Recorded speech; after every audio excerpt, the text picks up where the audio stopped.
92.1 WCSR, Juli Morgan with you, and we are celebrating National Agriculture Week, March 17th through the 23rd, and this is a week that celebrates and acknowledges the agricultural industry and the role it plays in stabilizing the economy. The Hillsdale County Farm Bureau is partnering with us, and this morning I'm joined by Bognar. Tell me about your history with agriculture. So I started out in agriculture. I was like a lot of high school kids around the area, baling hay with my brother, things like that. After high school, and I went and did some college, ended up working on a couple different farms, and now I run a large sprayer for a commercial outfit in Litchfield, the Andersons, and then I also own and operate my own small hay and cattle farm. Right now I'm doing approximately 30 acres of hay, and I don't currently have any cows. My brother does. We're two different businesses. I own hay and cattle company. He has his own business. We share labor,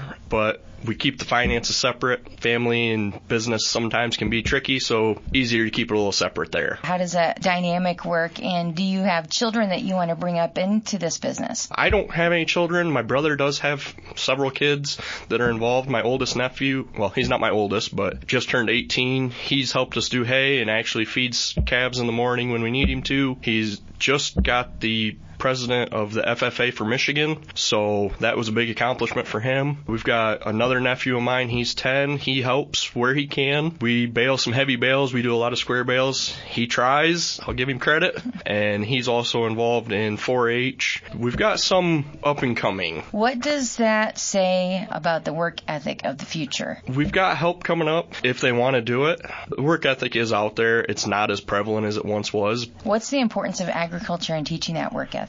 If you put down, like on a resume or on a job application, that you worked and baled hay or you worked with cows, things like that, and not just one day and then quit and said, man, this is too much. If you can say, yeah, I worked all summer baling hay for this guy, and he'll give you a good reference, it will open up doors. People like to see that. I actually had a job before. It was working at a distribution center, and he said that was his preferred thing, was if he saw that somebody applied that had farm experience, he knew that they could work.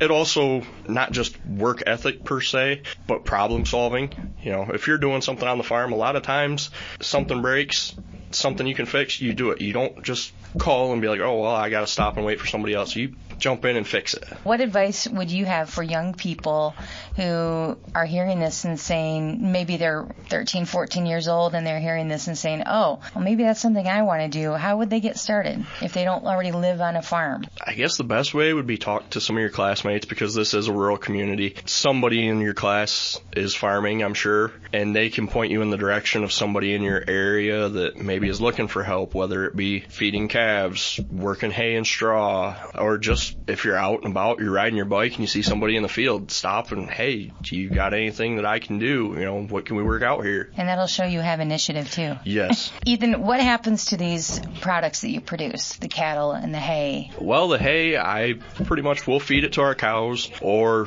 we have excess, we will sell it to other people who are feeding cows, horses, goats. I had one guy, he bought a couple bales for his grandson's rabbits, I believe it was. So that's the hay side of things. Cattle, we will raise them up and then either send them to be butchered, or we will sell them whole to a person and they can choose where it's butchered. There's several options there, but they're going to become food for somebody. And that's something important for people to remember when they go to the grocery store. I think there's a lot of people out there, and they're just naive. They're not stupid, but they're just naive about where their food comes from. It started on a farm somewhere. We're seeing a lot of people that are doing the homesteading thing, and I think that's great. They're seeing where their food came from. Much with us, I do have a Facebook page. I try to post some pictures of what we're doing occasionally to try and get it out there that people can see where these things come from a little bit better. Is your Facebook page like a business page or just your personal page? It's a business page. And what's the name of your business? Bognar Hay and Cattle Company. And Ethan, what is your involvement with the Hillsdale County Farm Bureau? I'm actually on the board. I got involved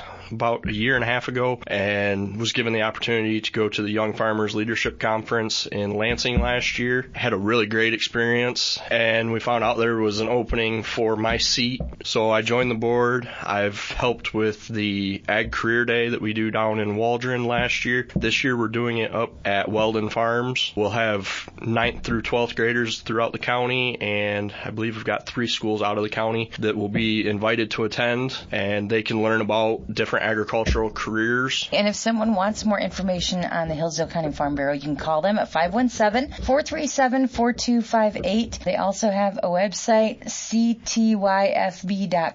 You can email them, hillsdalecounty@ctyfb.com. And they're also located right next to Pizza Hut here in Hillsdale at 506 West Carlton Road if you want more information on Hillsdale County Farm Bureau as we continue to celebrate National Ag Week here on 92.1 WCSR.